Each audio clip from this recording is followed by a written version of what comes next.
Bana, nilivyoenda kudandia meli South Africa ili niende Ulaya, moja kwa moja mwanangu, nimeenda zangu bichi. Kuna bichi inaitwa bichi Deben Natali, kuna maskani hapo inaitwa maskani Reli Mbili.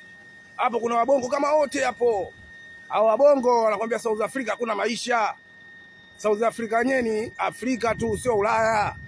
Wao mawazo yao kwenda za Ulaya, hao ndo mabaharia hao.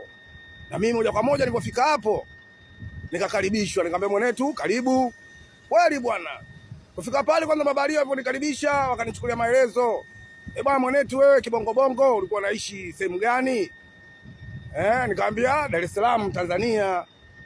Wakaniambia kabisa kama hujatokea Dar es Salaam inabidi tukusachi. Tukusachi sehemu zote, tukusachi ilizi. Sababu kuna watu kutoka zao mikoa ya Tanga, Bagamoyo, Morogoro na Kigoma. Hao wakienda bichi hawakai, wanawaacha wauni kwa sababu wanatoka huku bongo, wanatoka na ilizo, wanatoka kwa waganga wameloga. Kwenye meli mtu anajificha haonekani. Siku mbili tu utashangaa mtu kalandia meli, anapiga simu ipo Sweden, anapiga simu pale maskani bichi pale Reli Mbili. Mtu ipo za Norway, ipo za Uingereza, ipo Spain. Kwa hiyo mabaharia wanaona haiwezekani, yani umetukuta wewe siku mbili siku tatu afu tuache hapa kwa sababu yashatokea sana watoto kutoka Tanga na kutoka mikoa mingine kama Kigoma, Morogoro, wakifika pale bichi hawakai.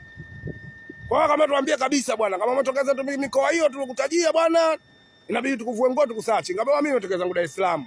Baridi wakanicholea meli kwenye ukuta, wakaanza kunielekeza sasa. Meli ndio hapo kwenye ukuta, jinsi ya kupanda, kuna gangway au sio bwana, afu vile vile kuna nanga. Na wakanicholea jinsi hii, juu pale kuna mifuniko, unaingia chini. Hapo maskani Reli Mbili.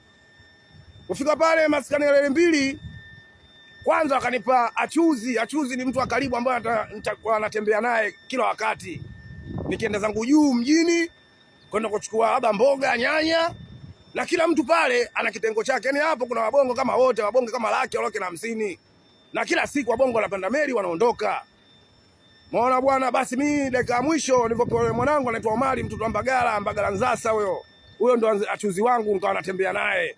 Mimi kitengo nilichopewa cha kwenda kuchota maji, kuna sehemu panaitwa Madeni Wafu, kuna mageti ya kuchota maji kule, maji ya kunywa kuleta maskani pale Reli Mbili.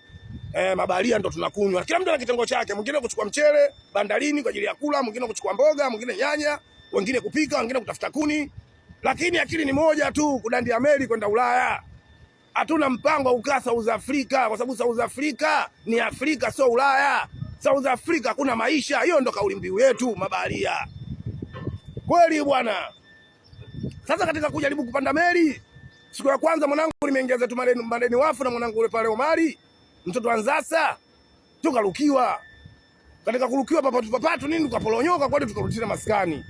Maskani pale tukapata story bwana, meli sasa hivi upande Kijaujau, watoto wa Kitanga ndio wanaongoza kwa katika nchi ya watu wa Zanzibari, wapi wanatumia uchawi kupanda meli.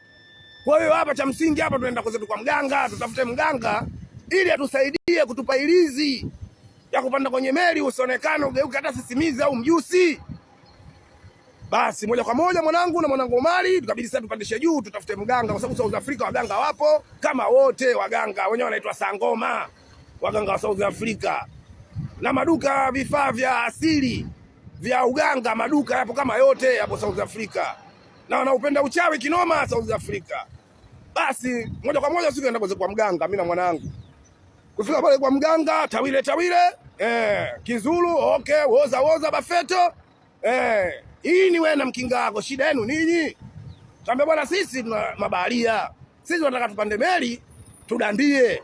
Lakini ile meli tukipanda, meli kabla haijaondoka bandarini, kuna kuwa 1 hour stowaway searching. Yaani kuna risali moja la kutafuta watu waliozamia, wanachua mijibu kila kona kabla meli haijatoka.